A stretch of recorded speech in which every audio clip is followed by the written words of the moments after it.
As you know, I was born in Leningrad, and the ordeal Leningrad went through during the Great Patriotic War, during World War II. Everyone is well aware of that, about the siege of Leningrad, when people starved to death. And in my family, we had people who died due to this. My brother starved to death during the siege of Leningrad. And what's happening now with North Korea? You can think what you want about the regime, but to introduce these restrictions on food, it looks odd, because it results in the fact that the families, if they are in dire financial situation, they weren't able to make a living to provide for their families. Does it remind you of anything? Is it really humane? So these sanctions are being imposed due to the political reasons. They must correspond to the modern level of the development of mankind. That's why I mentioned when I spoke in Pyongyang, I spoke sincerely. I said that all of us, we need to think about what and how it should be changed in this sanctions regime, considering the modern requirements, the modern demands. Звезда TV channel, Konstantin Kavashnikov.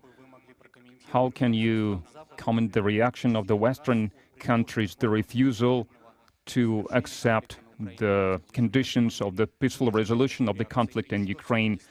Probably you did not expect that reaction, and what was behind your decision to publicly speak about the conditions for the peaceful resolution of the conflict that were supposed to be discussed behind closed doors?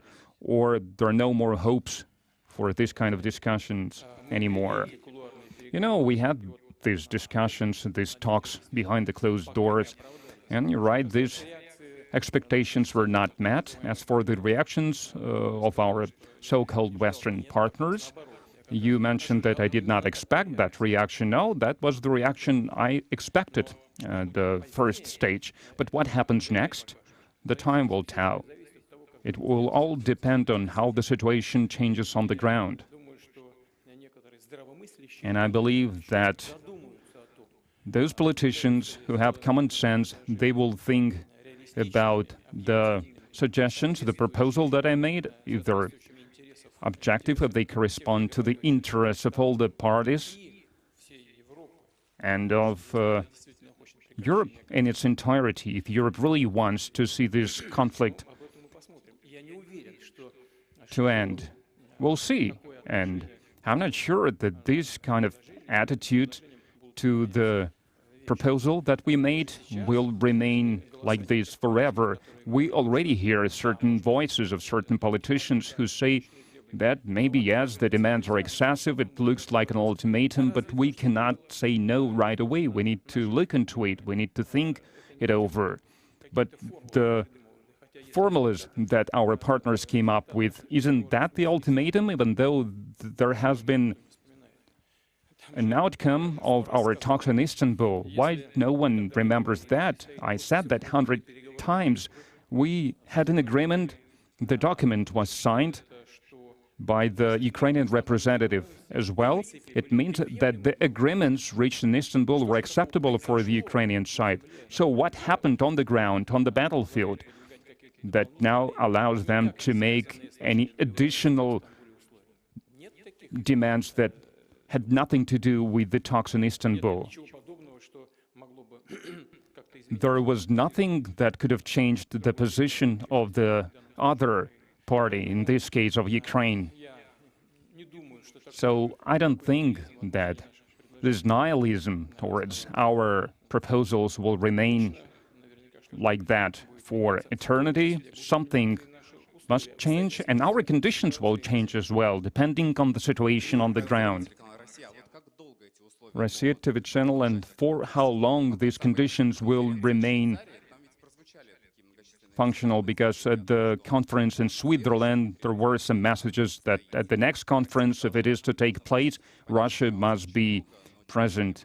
There are a lot of possible details, but would Russia agree to such an invitation? I said that we weren't the ones who refused to be part of the negotiations. The Ukrainian party bent these negotiations for themselves. We have never refused to do that, but not based on any kind of formulas, but based on the agreements. Once again, I repeat it, this agreement was reached during the difficult talks that took almost 1.5 months, and we are ready to go on this foundation, to go on with this dialogue with the Ukrainian side. And where it happens, it doesn't matter, in Minsk, in Istanbul, or in Switzerland. For how long these conditions are true. We have this proposal on the table. Doesn't depend on us anymore. When all the interested parties will take what they have on their table and they will engage in these talks. They can do it tomorrow, but it's up to them when they will express this will to do that. It will all depend on what happens in real life, and then we will come from this. But that's our principled approach. Mr. President, hello. Katerina Lazarev, I've got a question about nuclear weapons.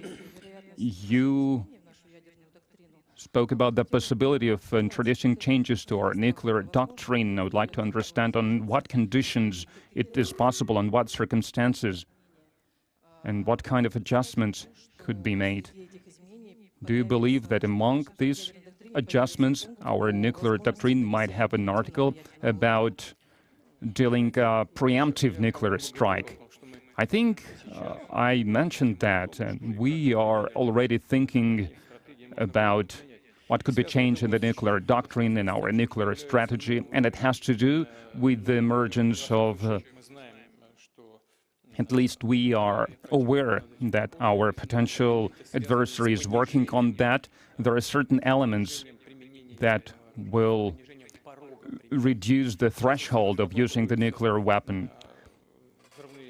There are in development nuclear warheads of the lower capacity, and we know that among experts in the West there are certain ideas being floated that such strike weapons could be used, and it wouldn't be nothing horrible. It may not be horrible, but we must notice that, so we pay attention to that. That's why we're making these statements that it is possible to introduce certain changes to our strategy. As for the preemptive strike, we don't need that. Because if we respond, then our enemy will be destroyed for sure. Konstantin Panishkin, Channel 1, you've just mentioned that there is no offers from the DPRK, no requests from you, but if we understand it right, Article 4 of the agreement means that there is collective security in case of aggression. In case of aggression, under the conditions, I've already answered this question.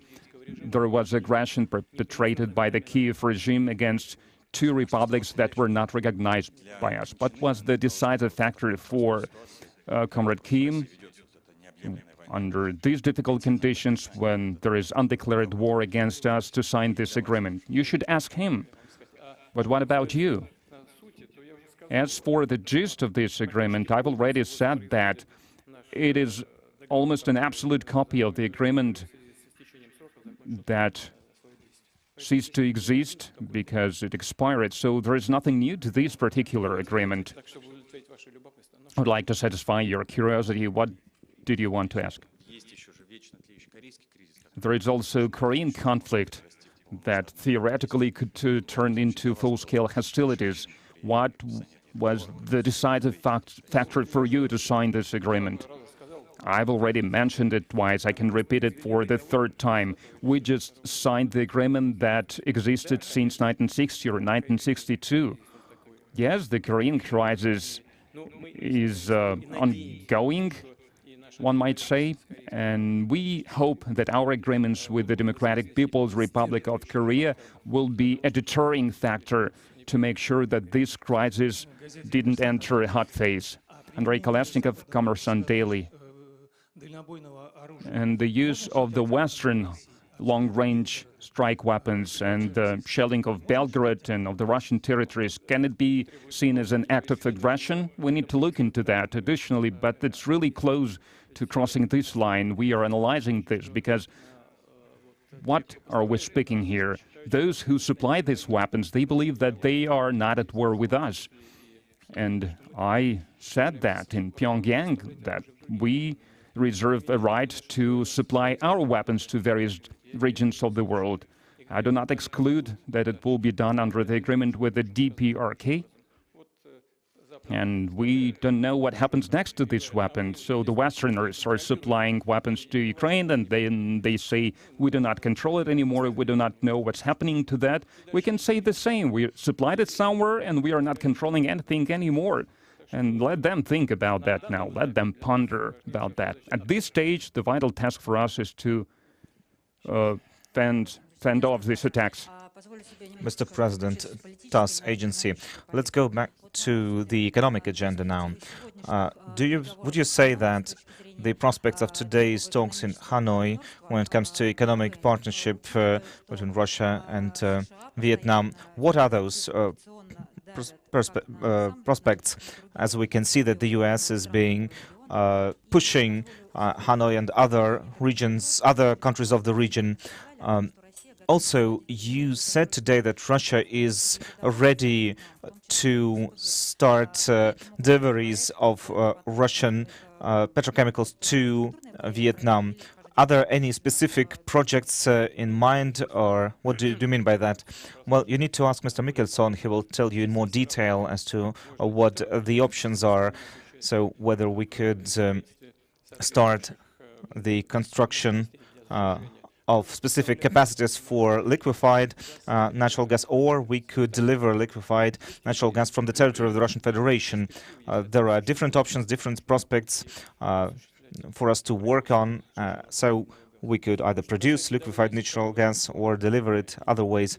As for the pressure coming from Washington or other nations, yes, it works on some nations, on some not as well. But let me emphasize one thing, is that the rudeness, the rashness with which they do it, it's not benefiting the Americans, and strategically it's certainly something that goes against them. Nobody likes others being so snobbish. Nobody will forgive them that in the longer term. And we've already come up with ways to overcome such pressure. We see that we're producing more oil and gas now, and even if there are restrictions, they have more to do with the OPEC plus restrictions. So there are difficulties, of course, but there are always ways to overcome those. Viktor Sinyok, Izvestia. An Ukrainian diplomat, Mr. Kuleba, said recently in an interview answering a question why Ukraine is doing nothing to get a legitimate leader, why is it not holding an election following the procedure.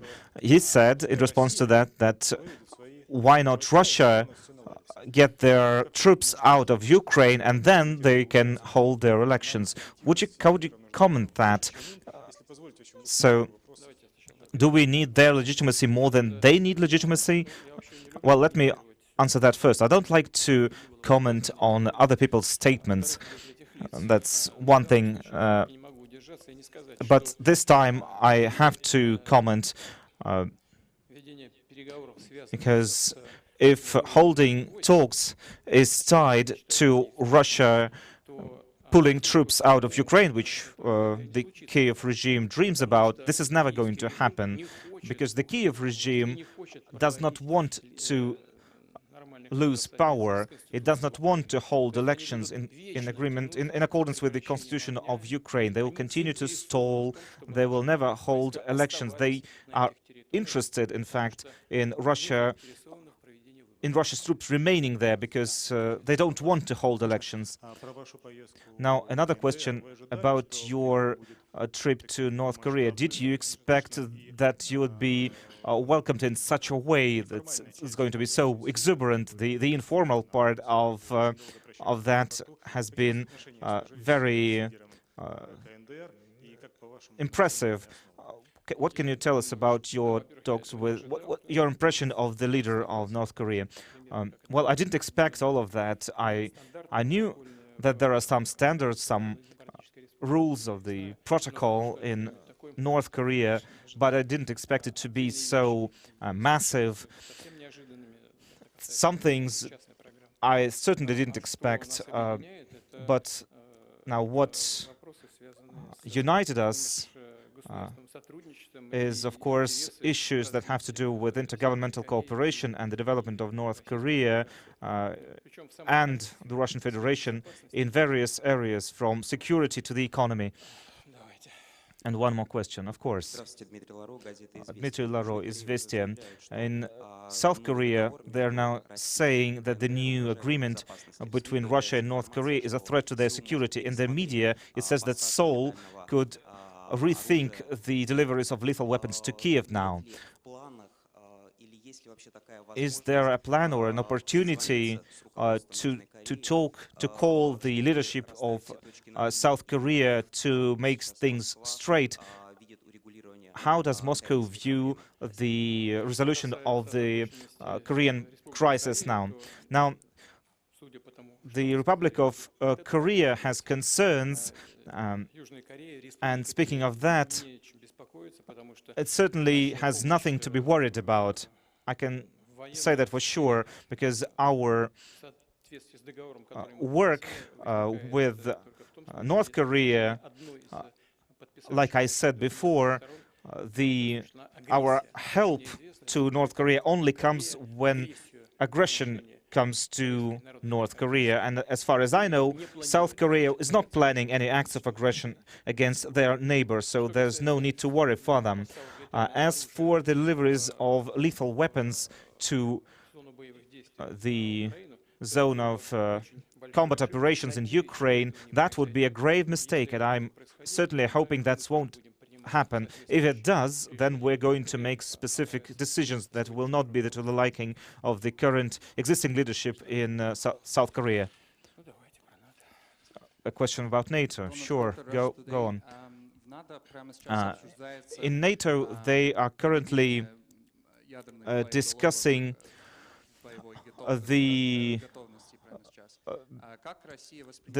putting the alliance's nuclear warheads on standby. How would that affect global stability? Well, let me tell you that their nuclear forces are constantly on standby, and no matter what they do, we'll be tracking them, and if there are any threats, we will certainly react to that in an adequate way. Alexander Yunishev, live. You have said on numerous occasions that President Zelensky is no longer legitimate president, only the parliament, Ukrainian parliament, is legitimate now. Has any of their members of parliament tried to contact you or send messages to you, formally or informally? Also a question, how much time have you had to sleep over these past few days? Well, like you said, I never said that President Zelensky is illegitimate. It's the legal analysis done by our legal experts. That's just what their constitution says. Their article in their constitution says that the term is 5 years. I think it was Article 108, 109 or 110 or 112. It says that in wartime, in martial law, the authority goes, including the commander-in-chief authority, goes to a different official, and it all says that is all covered in the Ukrainian constitution. It doesn't say that the authorities, the powers of the president are extended. And there is a decision of the Constitutional Court of Ukraine of 2015, which says quite clearly that the term of the Ukrainian president is 5 years, no more nor less. What are we even talking about? in the West, I think they just don't want, the West just doesn't want to change a president for a different figure. It's obvious that they have their hands full with other things, and it's Zelensky who'll be charged with making all the unpopular decisions, and after they are done with him, he will be replaced. One more question, RIA Novosti. You have been asked during the press conference before about that, but the West is constantly ramping up the situation, escalating. Yes, they are doing that. So what is their goal? What are they trying to achieve? Is this some kind of a provocation aimed at you personally? Well, indeed, we have been noticing that they are ramping up this situation, escalating all the time. They probably expect us at some point to get scared or something. But at the same time, they're saying that they would like to see a strategic defeat of Russia on the battlefield. Now, what does that mean for Russia? For Russia, that means that its statehood will cease to exist. It would mean that our 1,000-year-long history will be over. This is unacceptable. Now, if that is the threat, what is the point of being scared? We just need to follow through with what we are doing. This is the rationale that I've been using all this time, and I have studied logics in my university, so I know how it works. And people who think like that against us, scheming against us, they are making a grave mistake, like I said. One more question. Yes, Vera Desatova, Vesti FM radio. We've seen reports that the Ukrainian armed forces are preparing a new counteroffensive near Kharkov. Is that information true, and is our armed forces prepared to defend against that?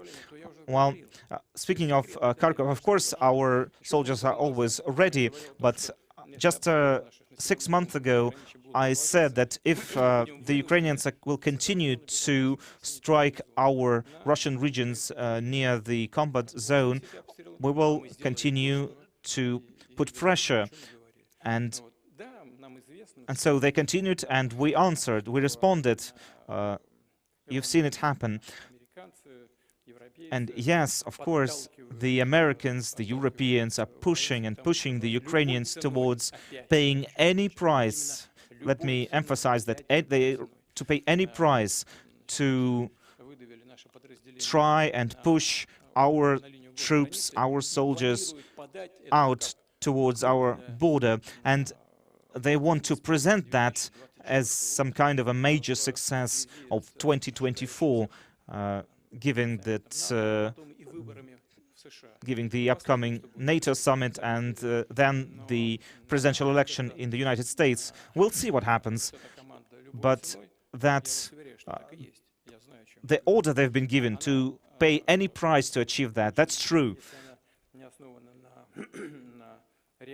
And if it's not based on anything real, anything tangible this time again, then it will be once again a great price that the Ukrainian armed forces are going to have to pay. Whatever happens, like I said, we do not have the goal of coming close to Kharkov or surrounding Kharkov. This is a tactical direction for us. Now, the enemy is going to continue to present that as a strategic success, if it is successful in any way. But we'll see if the enemy is successful. This will have to do with a lot of casualties for them. And I think that this is going to happen, like I said. It's difficult to predict what exactly is going to happen. The situation is very complicated. People there are constantly under fire. They are losing men. It's difficult to say how many each side is losing, but this is my estimate. Yes. Gleb Ivanov, Arguments and Facts. Yesterday, after the talks with the North Korean leader, you said that the sanctions by the Security Council against North Korea must be changed, must be reviewed. Yes, and I said that again. So, but how do we do that? Because the main the one who initiated those sanctions is certainly against that. Should we be talking about reforming the Security Council of the United Nations like some are proposing? Well, speaking of reforming the Security Council, that is an issue that goes far beyond the area that we have been discussing. Now, this body was created, the UN was created following the end of World War II, and the situation in the world has changed since then in many aspects, and that requires us to reform some of the institutions that we have, international institutions, I mean. But our foreign ministry has been saying for many years that this reform must be based on a wider consensus. It must never be done by a small clique of states,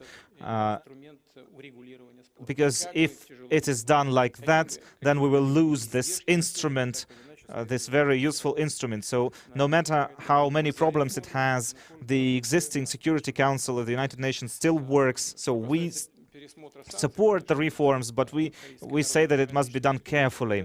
Now, as for the sanctions against North Korea, yes, like I said before, they must be the situation must be changed. We must review this.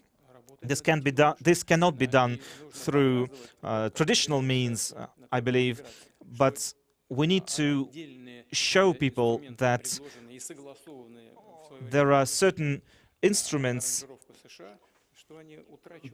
Some instruments have been created, international instruments, that are no longer viable, and some of the instruments used against North Korea are no longer viable, and that must not be continued. So it will take some time, but it will happen. Is that it? The final question. Russia TV channel, after your yesterday talks in the DPRK, American media started saying that the American intelligence is awestruck by the rapid rapprochement of Russia with the Pyongyang, with the Tehran, and the agreement was signed a few months after you had an idea of this agreement.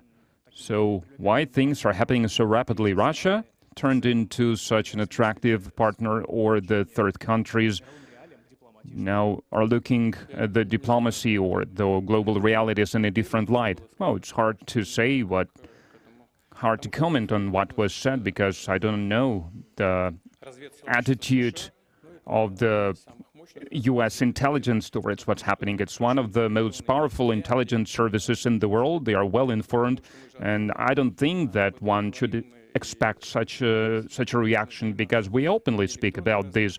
You don't need any kind of intelligence, you don't need any kind of agents to understand where things are going and at which stage the things are.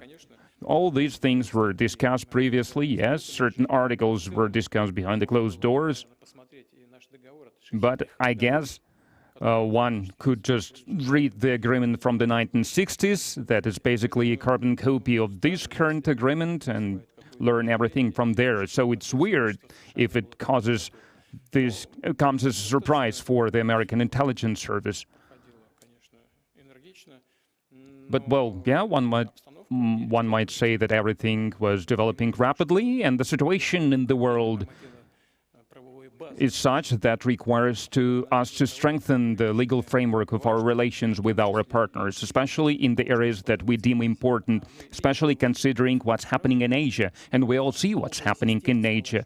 We see the blocks are being built there, and NATO is relocating there, creating their permanent residence there, and it affects everyone, including the Russian Federation. We must react to that, and we will do that. Thank you very much for your attention. Goodbye.